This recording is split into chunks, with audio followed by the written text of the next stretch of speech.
Never. I don't ever give up. I'd have to be dead or completely incapacitated. For my part, I will never give up. And I mean never. I think people can choose to be not ordinary. You know, they can choose to not necessarily conform to the conventions that were taught to them by their parents. So yes, I think it's possible for ordinary people to choose to be extraordinary. You guys are the magicians of the 21st century. Don't let anything hold you back. Imagination is the limit. Go out there and create some magic. Take risks now. Do something bold. You won't regret it. When something is important enough, you do it even if the odds aren't in your favor. When I was a little kid, I was really scared of the dark. But then I came to understand, okay, dark just means the absence of photons in the visible wavelength, 400 to 700 nanometers. Then I thought, well, it's really silly to be afraid of a lack of photons. Then I wasn't afraid of the dark anymore after that. I feel fear quite strongly.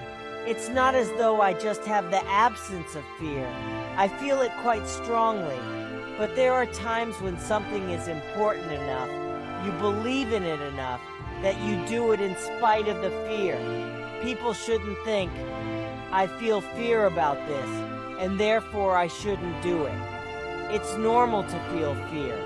There'd have to be something mentally wrong with you if you didn't feel fear. If you just accept the probabilities, then that diminishes fear. I think it's very difficult to start companies and quite painful. There's a friend of mine who's got a good phrase for doing a startup.